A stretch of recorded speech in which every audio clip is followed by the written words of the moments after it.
As far as an example of that, Well, one that comes to my mind that might help you is I am fascinated by the ad campaigns that Apple has put out, or Mac, versus the old PC. And they got the cool hip guy, talking about how great it is to be a Mac, and then you've got this bumbling idiot who's a PC, who is so difficult to work with, and they really, I think, drive the message home so well, but yet you never see a computer on the screen except for maybe a flash of it at the right, end. it's all image. Mm-hmm. You got the cool hip guy, that's image. And then they're talking about the positive points. You mentioned something about less bugs, Mm-hmm. less viruses, uh, components. Well, Mac is unitized, so Mm-hmm. it's one component. Uh, they play up the strong features of the Mac, Mm-hmm. but it's a lot of image going on there. And it seems like a rare example where they've been able to use humor, but you still remember what the point was. A lot of times you'll see ads and they're funny, but you can't recall for the life of you what they were even selling. They're entertaining, but they're not. They're very informative. There again, you can do the most entertaining design, Mm-hmm. but if it's not focused on the product. Now there are points where humor comes in, Mm-hmm. and those Mac ads they're light. Yeah. Well, you're putting out a big investment in something like Yeah. that, so they want it to be a little Gotcha. light. Uh, a good example of where humor was used is back in the days when they advertised cigarettes. Okay. Well, here you've got something that's deadly serious, so they come out with all kinds of humorous things to get your mind off of I never thought of the that. deathly part of it. But one of the products we had, to give you an example, was a roofing product, and we had to learn the roofing industry. But this was many years ago. They came out with a product that would hold up because it was elastomeric. It Mhm. stretched. It didn't dry out and crack. Well, it's a new product. How do you sell it? Because everybody's been selling their products all along saying this works. And now you got a product that does work, and you got to say it works.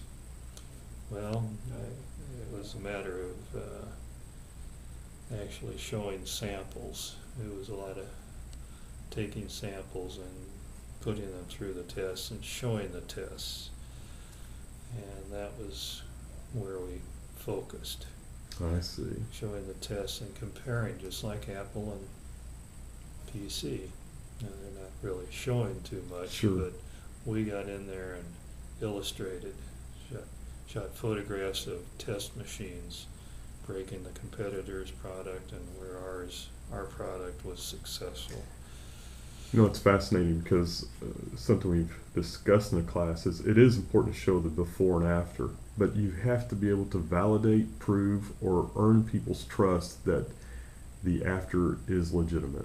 It really can improve your life or last longer. Mhm. It's especially nowadays with the bombardment of all the ads. You've got to be credible. Right. So, and to get that peace of mind, that share of mind, we gave the Salesforce tools to go in Uh-huh. with a sample of the product and a knife, Mm-hmm. and they'd stick the product and show that it didn't puncture, and then they'd leave this nice Swiss Army knife for them to play with. Well, you've left something that competitor can't. You know what I love about that? What a basic and primitive way to sell. Through basic show and tell. Right.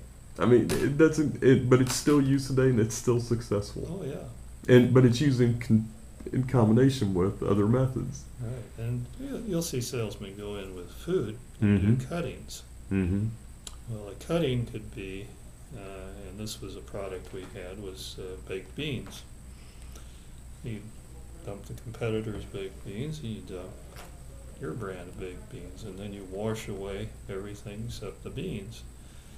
You may see a piece of meat in there that's bacon. You may not. You may see a piece of fat in the other one. Well, that's a cutting. Sure. The beans may be a better color. You've washed away everything. It's just sales. But advertising is not sales. Advertising is, to me, it's communications. Mm-hmm. It's perception modification. It's like teaching, perception modification. Sorry. That's all right. I always like to talk about marketing being mostly education. Teaching people what it is that you're best at, and being able to deliver that to the target of folks that would be interested in hearing that message. Not necessarily putting on the hard sell. You always think about the car lots, and then they have that dude that talks at the end of the advertisement with that real fast-paced speech and the all the qualifier. disclaimers. And Yeah. I think that's. I hope I don't offend anybody in the car business, but that's the worst example of what advertising is. But Oh yeah, that and the drug industry is. yeah, exactly. All the side effects. That's what's been, I think, is fascinating about your experiences at Noble. Is at the end, when you all had some major clients. I mean, national companies and a whole diverse group of clients. Isn't that true? Yes, we have, and mainly it has been food.